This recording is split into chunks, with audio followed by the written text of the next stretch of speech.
let people roll in.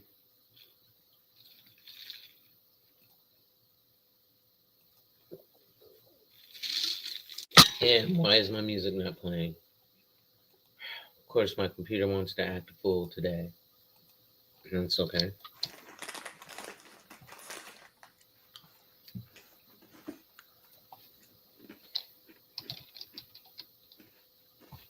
YouTube music.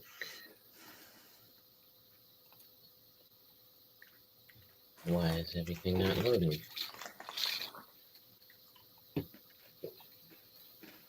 I'm doing this restream now. I'm like, all right. Mm-hmm. Of course, the computer wants to act a fool. Hold on. Okay, here's what I do.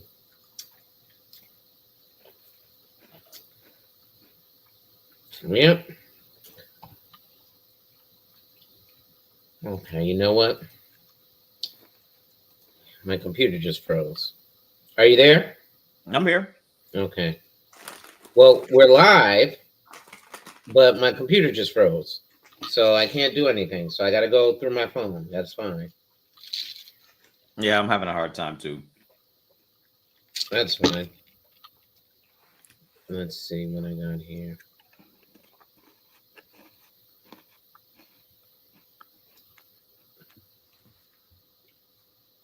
Hey, what's going on? Ooh, tons of. 1 second. All right, there we go. Well, okay, what's happening? I was gonna play some music to bring us in. However, for one reason or another, my computer is acting up today.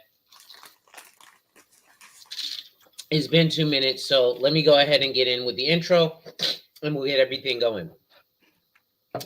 Salute, salute, salute, folks. It's your boy, the insurance junkie, your fiduciary fella, the all-star advisor, Alonzo Hall, your social media insurance bro. And I'm back again today to whap and tap on your head with another ADH Wealth solution. Make sure you hit that like, drop a comment, subscribe, and hit that notification bell so you're made aware every time I release new content. And as always, share, share, share. Lastly, to contribute to channel growth, or to schedule an appointment with a licensed financial professional, the links are in the description of this video. So today, ladies and gentlemen, I have Julian Dickinson, aka Julian the Broker, and Don't Blame the Leads. He's a 10-year vet in the insurance industry, such as myself, and he also has a recruiting company where he can bring it in to all sorts of different things that you may want to be doing. So what we're going to do is we're going to have a little bit of a candid conversation. I told him I'm unorthodox. I'm going to ask him the uncomfortable questions, and we're going to have a regular conversation. As you guys always know, I do add my spin to this, and then in the end, we'll be maybe go for 15, 20 minutes, questions back and forth. And at the end, I always like to open it up to the panel to let people get in. So right now we got 3 in the box. Ladies and gentlemen, make sure you share this out. Julian, how you doing today? Not too bad, bro. Thanks for the invite. Not a problem. Not a problem. Glad to have you here. So tell us a little bit about yourself. In fact, let me pull up my questions. I had them on my computer, but unfortunately, the good old Newton's law, right? Whatever will go wrong will. Yeah. Well, tell me. You said tell you about me. Yeah, tell me a little bit about yourself. Well, like you said, walks on 10-year. You said what? Do you like long walks on the beach? Are you married? Are you single? You got kids? People want to know that stuff. I'm an Aries. I enjoy Aries beach. And as an Aries, I enjoy burning my enemies down. That's always a pleasure. I do enjoy that quite a bit. Hopefully I don't get triggered enough to talk about any of them because I don't want to give them any praise, but I also can't control my mouth, so it is what it is. Let's see. But I've been in the business for the better part of 10 years. I started with a captive company. I would never go back, but I will say they gave me really, really good training to show me exactly what it took. excuse me, I'm not going to say they cared about me at the time, but I got some pretty decent training. So, you know, I don't know if that encapsulates it, but you get it. Absolutely, absolutely. Um, that definitely does as far as the professional side. But on the personal level, let's learn a little bit about you personally. You know, what are your likes, dislikes? What kind of makes you you? Ooh, likes and dislikes. I'll give you all a fun fact. I'm a published poet. I've been writing poetry since I was like 8 years old.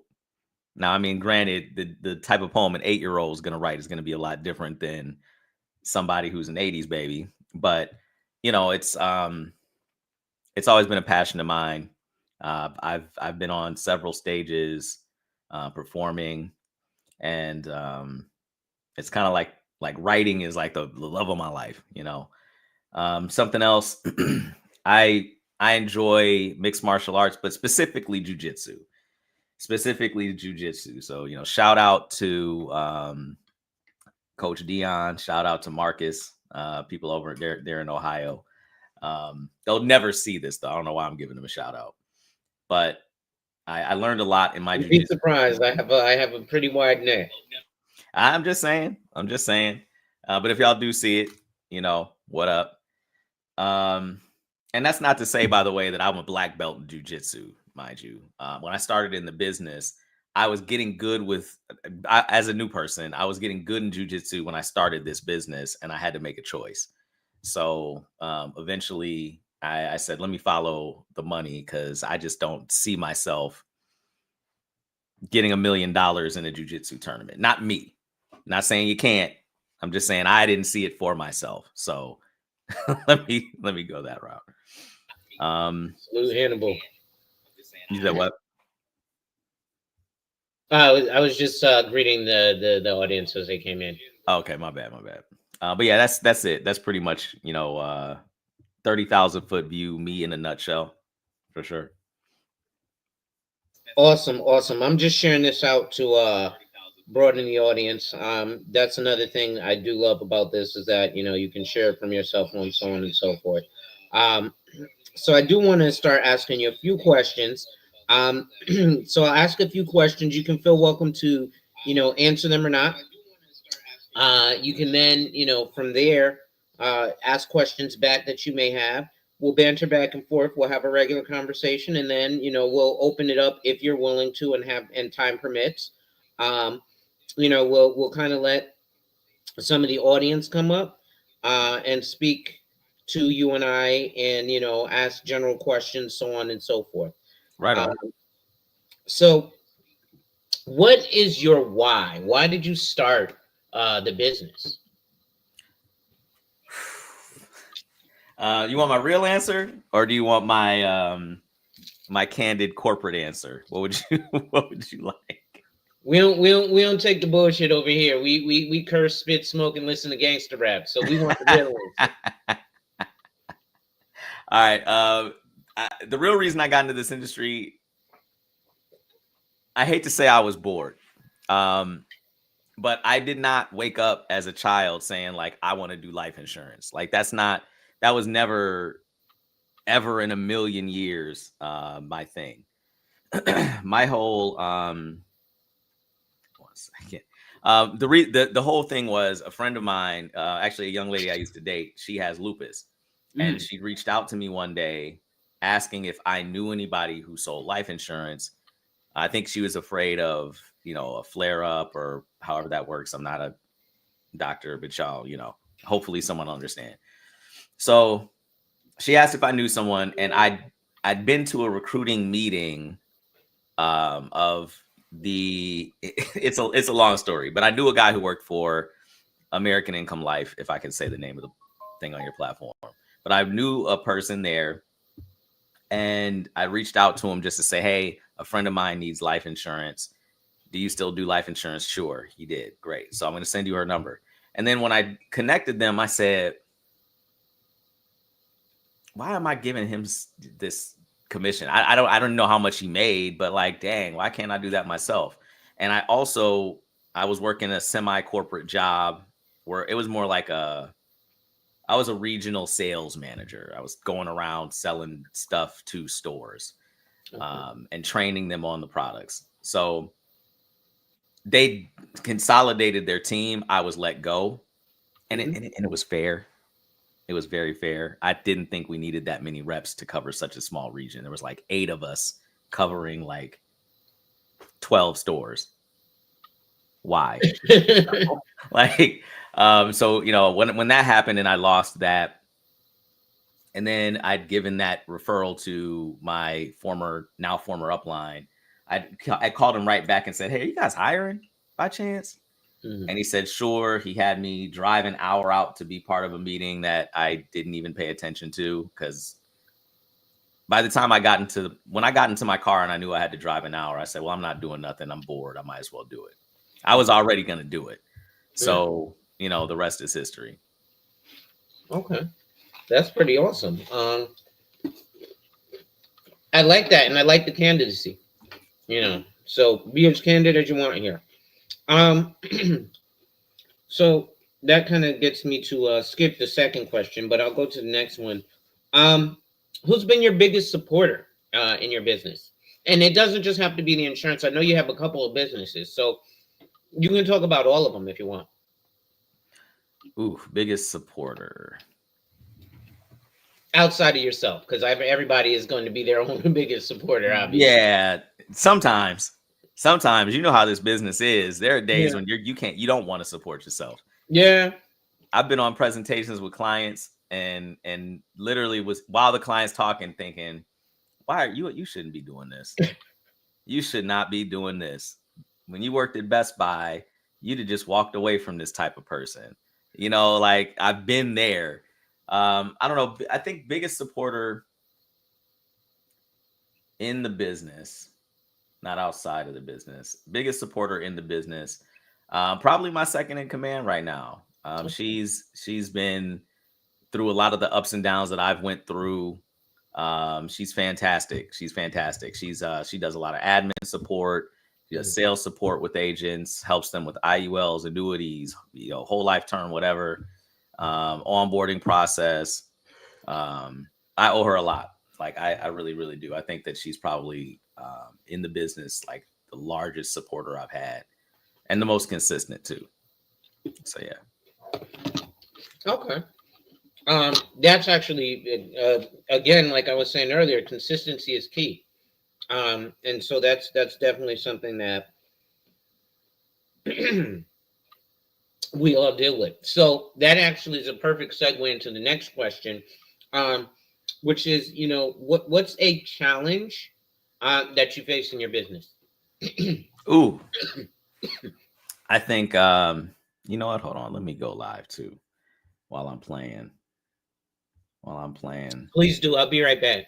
All right, do what you got to do.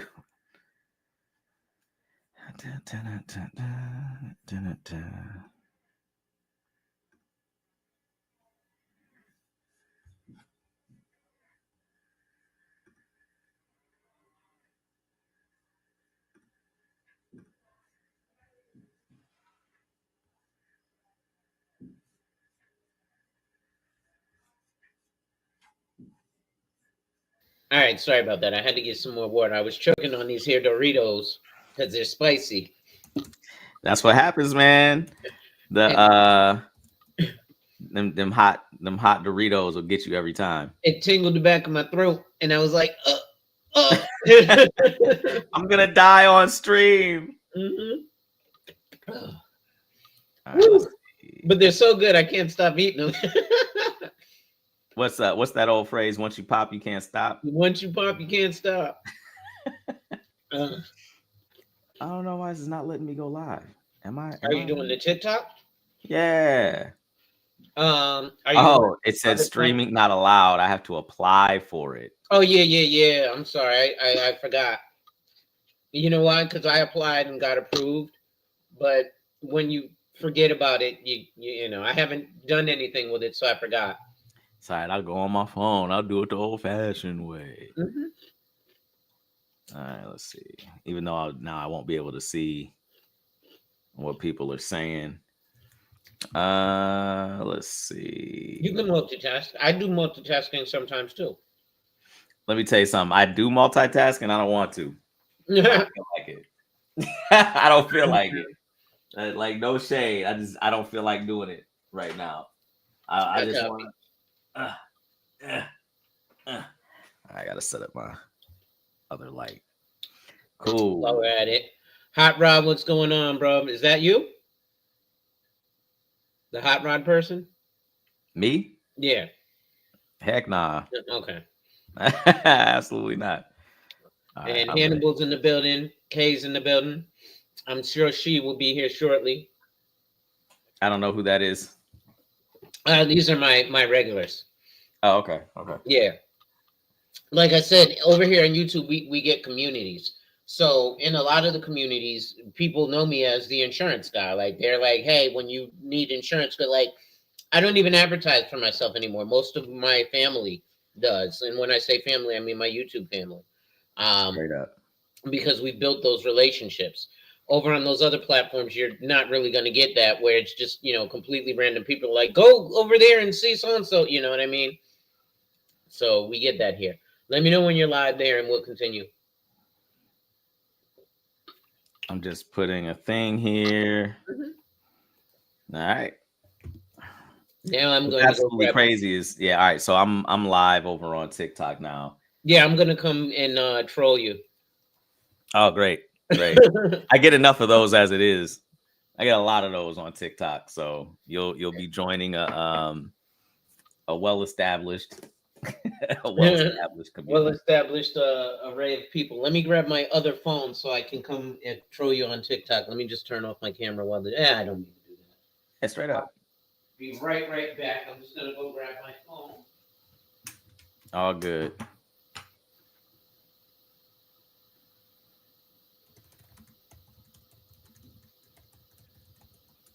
Being a supremacist myself, I have a cat named Graham Cracker, so I can say Cracker every day. What's up, LJ?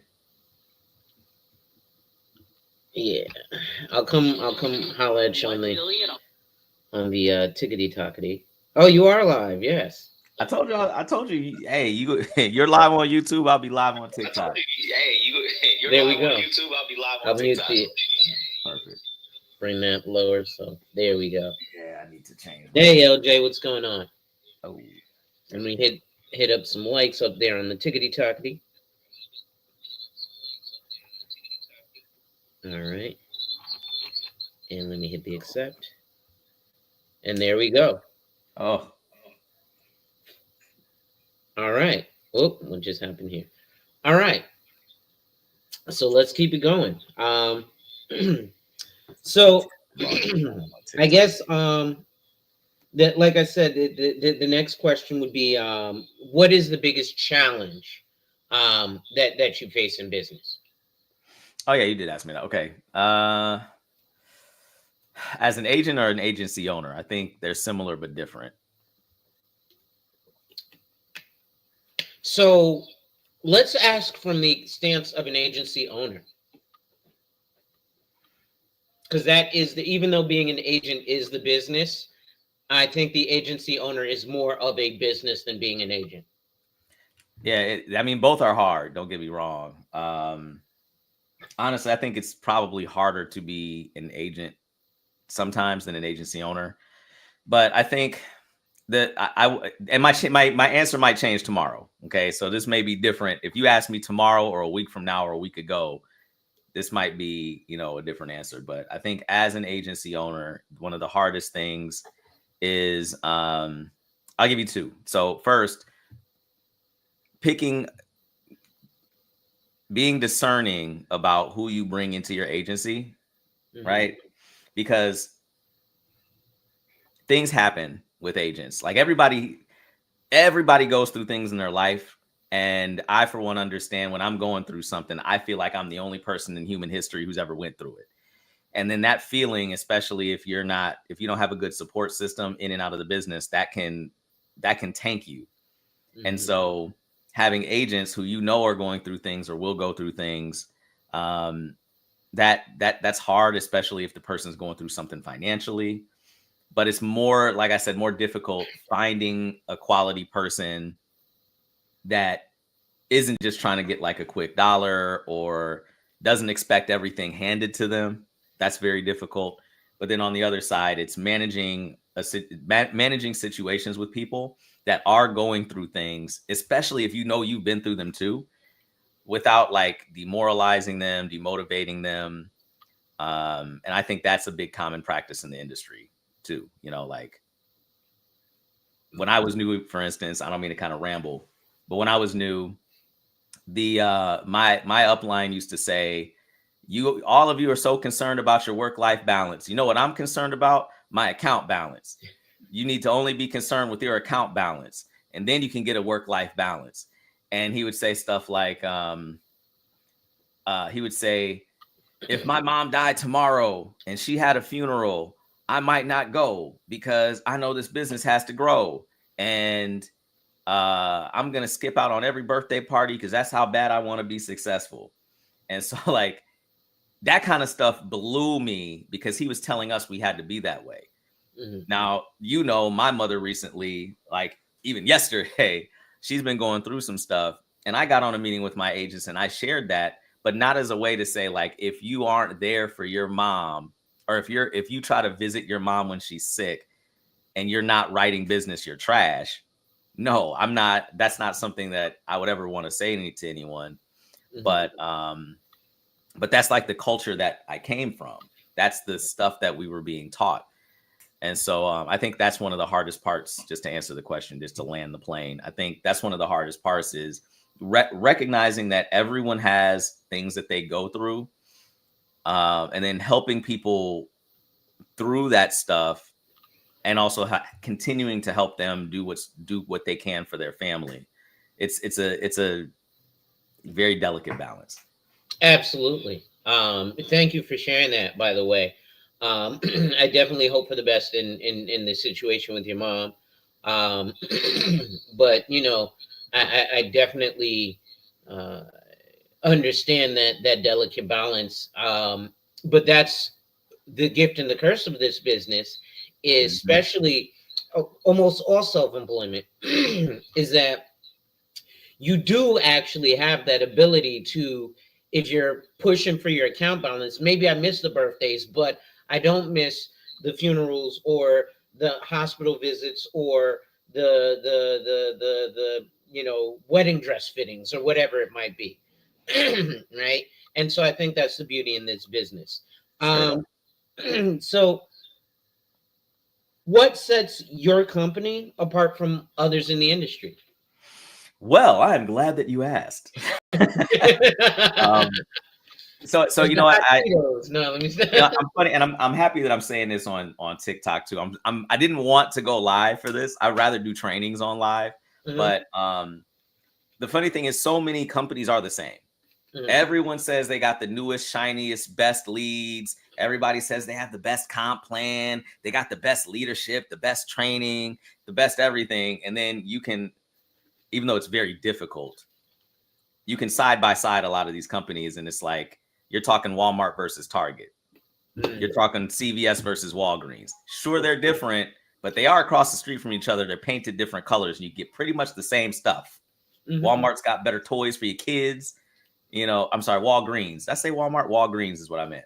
Walgreens has better toys in their toy section than CVS maybe, but you know, CVS might have a better snack selection. But they're both the same thing. They're both pharmacies. They're across the street. Mm-hmm. And so basically what sets me apart, I'll say what sets my hierarchy apart, is that there's a certain level of training and certain things that I train on that I don't see anywhere else. I'm not saying that no one else has it, but there are a lot of different trainings that we give one-on-one with agents. I know when I first went independent, when I would ask a question, I used to annoy the mess out of my my crappy upline when I first went independent, because I would ask him like, well, you know, I came from this captive company. I don't know IULs. Can you explain how this works from a non-biased standpoint, since I can offer them now? Oh yeah, yeah, just go on YouTube. Just go on YouTube, type in IUL.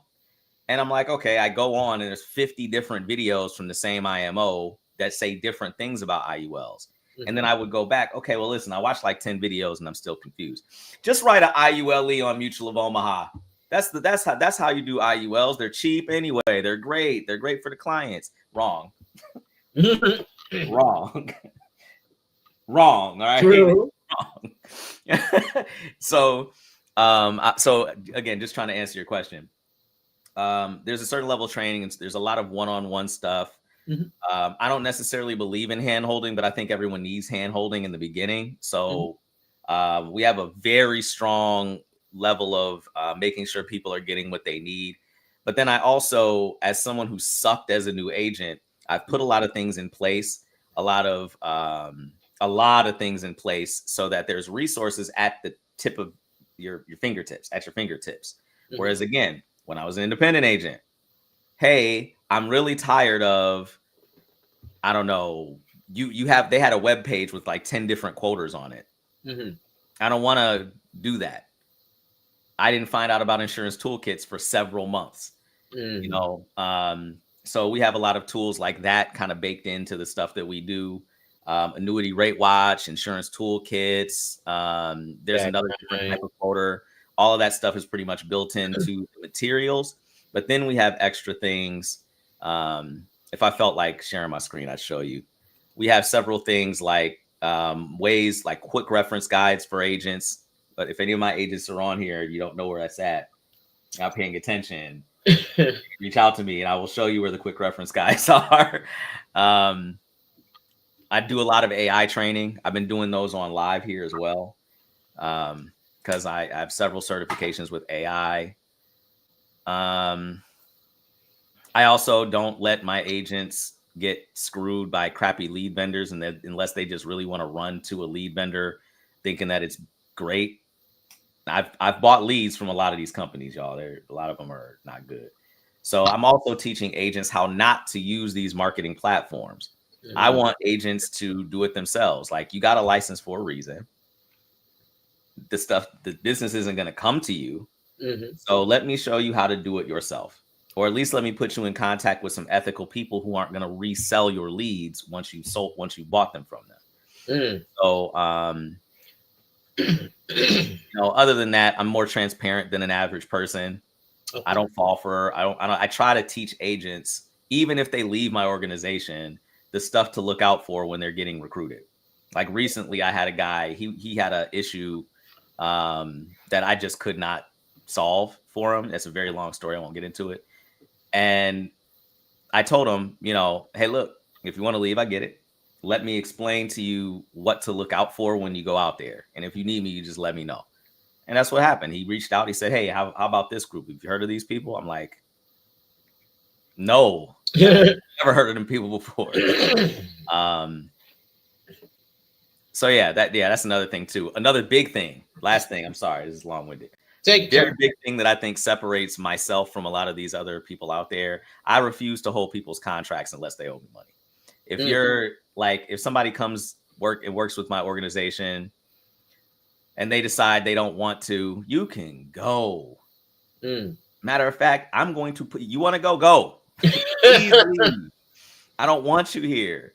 If you don't want to be with the company, you can go. I'm not holding a 6-month, 12-month release. I'm not doing any of that garbage. Because that's just a really good way to get contentment. Or an agent that you hold on to like that is going to write some bad business to screw you. No, hell no. I'm not holding on to no, you can go. Grass is greener. You think they're really going to care about you over being a number someplace else? Go ahead.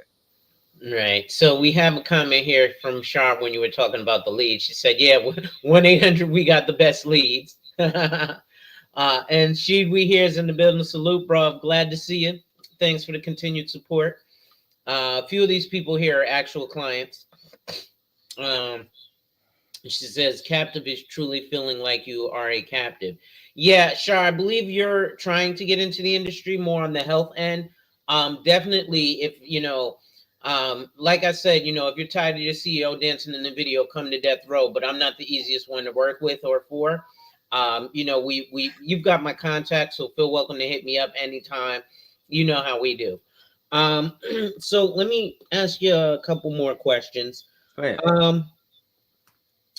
who do you turn to for advice or help in your business?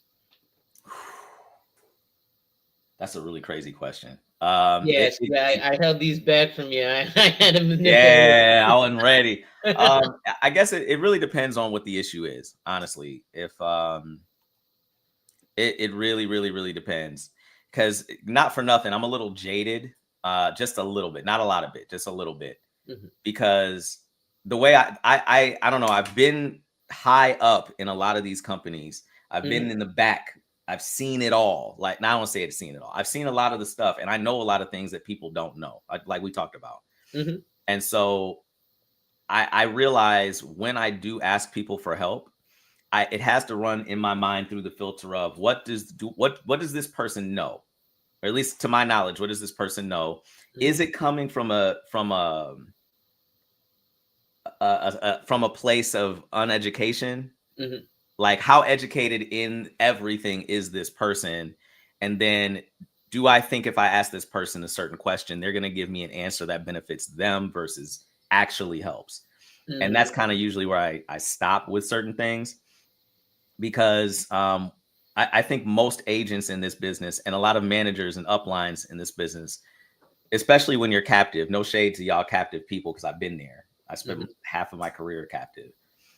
But like when I was at AIL, for instance, this is how I'm answering your question. So when I was at AIL, for instance, we were taught that, yeah, you can sell term, even though their term rates were trash.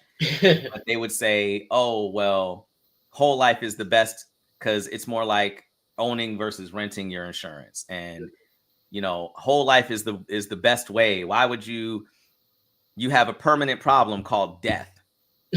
You just don't know when you're going to die. So why would you buy a policy that's temporary to cover a permanent problem that you can't predict? And that used to make so much sense to me, that in the aspect of, say, getting advice, right? Let's say that you knew me when I was a whole life agent and you wanted mortgage protection, right? Like, Right. you just bought a house and you heard about this thing called mortgage protection, and then you came to me for it. Well, when I was a whole life agent, specifically whole life, my advice was going to be, oh yeah, I can get you a $200,000 whole life policy, and then maybe I can get you an accidental rider on top of it. We'll call it a double indemnity. Because I didn't know any better. I didn't realize I was dumb. I didn't realize that I had been finessed by the people that I was working with, and that they'd been finessed. So these people truly believed that a $200,000 mortgage whole life policy would have been right for you under mortgage protection. To me, that's absolute garbage. That's wrong now, but I didn't know any better. So as far as like who I get advice from, that's hard, bro. Okay. I can't even really answer that. There's too many. I've been screwed over by way too many people and companies. So Okay. I can definitely understand that, because as you said, let me see if I can. Someone said there's an echo. Let me mute on the TikTok. yeah, I had to mute mine too. No, I have All right. not heard of Big Daddy Leads, by the way. Yeah, he said the Kool-Aid over on TikTok. So we're co-streaming, folks, for my YouTube audience and for the TikTok audience. TikTok, we're streaming on my YouTube. Make sure you come check it out. Same moniker, Alonzo Hall, social media insurance bro. Only reason I don't have Alonzo Hall on TikTok because not enough characters, space. And then YouTube, I'm streaming over on TikTok. My YouTube folks, just stay on YouTube. It's probably easier to watch there, a little easier for me to interact with you, and so on and so forth. I will drop the link. Just a couple more questions, Julian, and then we can just have a regular conversation, maybe another 10 minutes, and then I'm sure you've got things to do. I actually need to catch up on a couple of leads that I was dealing with yesterday. Straight up, I got a call in a few minutes anyway. So it's cool. So what's your goal for your business? Hold on one second. I'm trying to eliminate the echo by just putting you in my ear, because if we're co-streaming on TikTok, they can hear it on TikTok. So Yeah. I don't need to have you up on here. 1 second. You know what? Then I can mute my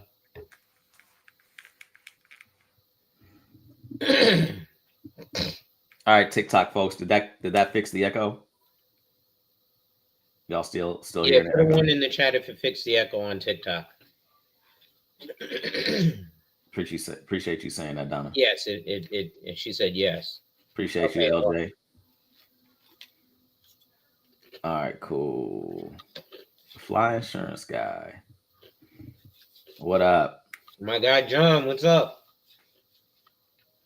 Actually, I want to bring him to my YouTube. I want to bring a lot of you guys over to the YouTube world because I've been begging for people to work with me here because I also want some competition, right?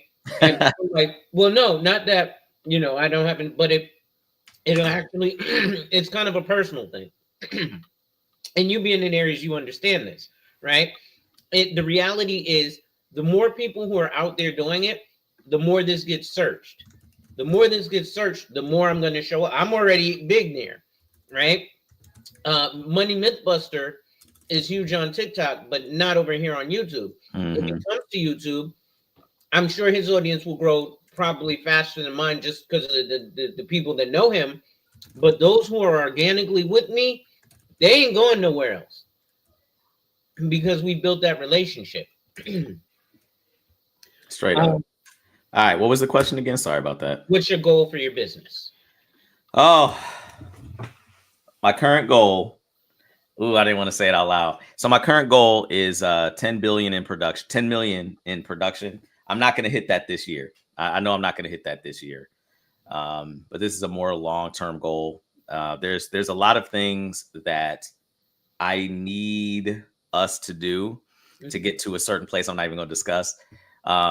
Other things there's like this platform that I'm actually working on building. I'm not going to say too much about that either, but it's this idea that I've had for several years. And every time I go to someone to either get, I don't know, funding for, an investment for the idea, or I worked with a software developer who decided he wanted to work on something different. Or he's like, oh yeah, I know what you're talking about. And he handed me a chatbot. I'm like, this is not at all what I'm talking about. A chatbot is not going to do for life insurance agents what they need done. And when I can get this off the ground, it's going to help a lot of people, whether they're good, bad, or indifferent, actually get in front of clients, be able to talk intelligently to a client, help them get the prices and do apps and everything. It's going to be super fire for the clients, and may even do live transfers, but you don't want to talk too much about that stuff. we'll hold on to that. We'll hold on to that. Put that in the pocket. Yeah, stuff that in the pocket. Couple more questions. I'm not going to ask for the exit strategy. What does the phrase "do you work in your business or on your business" mean to you, and which one do you do? Whew. Yeah, I know. I tried with the hard hitting questions, man. I'm saying, all right. So I'll send you these after if you want. Do you work in your business or on your business? What does that mean to me? What that means to me is, especially as an agency owner, are you doing everything? Are you the person doing every single thing yourself? Like, are you the person that has to do all the recruiting, the hiring, the onboarding, the client acquisition, the training, the conservation? Like, are you the person that's like just doing everything, or are you the person that like is consistently doing nothing, but you think you're being busy? Because I was that guy. I get like that sometimes. I will have an idea, and instead of actually trying to implement that idea, like being in it, right? Like being in it, implementing the idea, like maybe a door knocking script, going out to door knock to try it.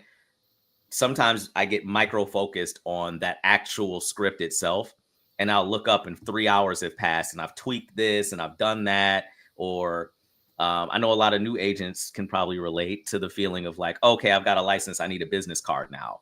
So now they go crazy trying to get the perfect business card, or I don't want to start making TikTok or YouTube videos until I have the perfect ring light. And you know, to me, that's like, I can't even say that's working on or in your business. And maybe it's working on, you know, like you're working on the stuff, but you're not actually in the business. All right. You know, I think that's pretty much, yeah. Like you're are you the one person doing everything? Do you have a team of people who help you do stuff? You're actually working in your business, working with clients, working with stuff, or are you constantly in a process of working on your business? Just as Shar says, preach. I'm saying. I feel like that was a terrible answer, by the way. So don't, you know, anybody why that was feel like it was a really bad answer. Whoa. Pause. I got to give you something there. So when I do fact finders with clients, I ask them certain questions in regards to like where they'd like to allocate certain money, what's important to them. And I explain to them, there's no right or wrong answer. There's your answer.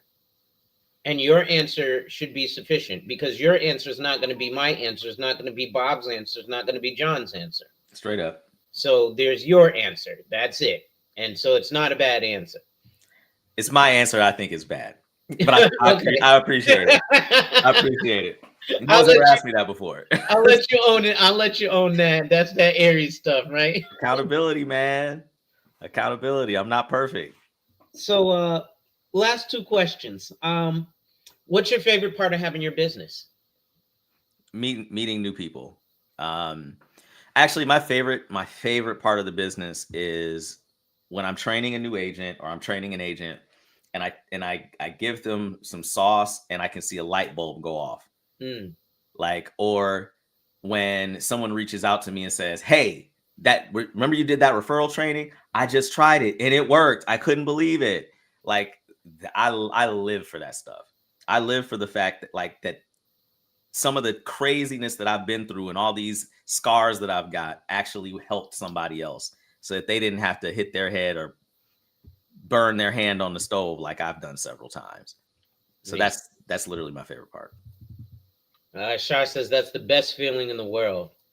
And then I guess this is a really, really big question. What advice would you give to someone else looking to start a business? Not necessarily the business you're in, but just a business. I would say, you know, related to the business that you're in, because you're in business. Straight up. If I had to relate it to, well, okay, I'll relate it to this business because that's the business that I'm in. Number one, stick to it. I know that sounds corny. I was trying not to say it so bad, but no matter how hard you think it is, it's going to be harder. All right. It's going to be way harder than you think. No matter how good you are, you're not as good as you think you are when you're new. All right. So you have to give yourself grace. I was telling somebody earlier today, I was saying that, you know, when I left my whatever job, right, I was up here. Like my understanding, my skill set, my sales, my training, I was up here. So I'm thinking that when I stepped into insurance, I would still be up here because I'm me, I'm him, right? I thought I was going to be here. No, I was, there's no, y'all can't even see on camera where I was. And that was an ego hit. And a lot of people get hit with that and they quit. They shrivel up and they pretty much die, as it were. 1 second. Yeah, it looks like your phone's ringing. Yeah. I have a meeting right now. All right, so I'll wrap that up. I'll wrap this up. Okay. But no, so basically sticking to it, not giving up. Like we said earlier, the path to yes is paved with bricks of no. And if I could impart the not taking things personal and just getting as many no's as possible to somebody, that's exactly what I would say. You've gotta work hard. And if you think you're working hard and you're not getting results, you keep working hard and work harder. I tell all my agents, up your audacity. There are people who are worse than you that are doing the thing that are not overthinking it. They're not taking their time. They're not waiting for the perfect business card or the perfect client, or, you know, they don't feel like they don't know enough. Maybe you're scared. Do it anyway. That's how any business is going to run. Nobody started out with all their money and prestige. Nobody did. So you might as well start somewhere and keep going so you can build something long lasting. Wonderful, wonderful. Well, I heard that you do have a meeting, and I see you have a meeting. So, in the interest of time, ladies and gentlemen, I'm not going to drop the link for the panel for YouTube. Trust me, myself and Julian have relationship behind the scenes in real life, so we'll definitely be doing more of these. I'll definitely be bringing him back here. I'll be going on his live streams and all of that. I've got some other professionals from other places, Black, white, Hispanic, Indian, all of that sort, so that we can get context and views from other areas. Any parting words? Don't blame the leads. Reach out to me if you need anything. Jay the Broker at TikTok. Don't Blame the Leads on YouTube. Wonderful Facebook group, Don't Blame the Leads. That's where all the attractive insurance agents are. So I definitely need to be there because I'm just the most attractive. I'm saying, if you want to be dead sexy and you feel like you're not, join the Don't Blame the Leads Facebook group. You get 10% more attractive just by joining it. That's just what I hear. I don't know if that's possible for me. No, let me stop. Anyway, so we're gonna let him go. Ladies and gentlemen, it's your boy, the insurance junkie, your fiduciary fella, the all-star advisor, Alonzo Hall, your social media insurance bro. And we just whapped and tapped on your head with another ADH wealth solution. Make sure you hit that like, drop a comment, subscribe, and hit that notification bell so you're made aware every time I release new content. And as always, share, share, share. Lastly, to contribute to channel growth or to schedule an appointment with a licensed financial professional, the links are in the description of this video. With that being said, ladies and gentlemen, wipe ass. Work in progress every day and see success. Wipe ass. Work in progress every day and see success. Wipe ass. Work in progress every day and see success. And remember, folks, when people challenge you, they don't challenge you to challenge you, but they challenge you to challenge you. Accept the challenge. Salute.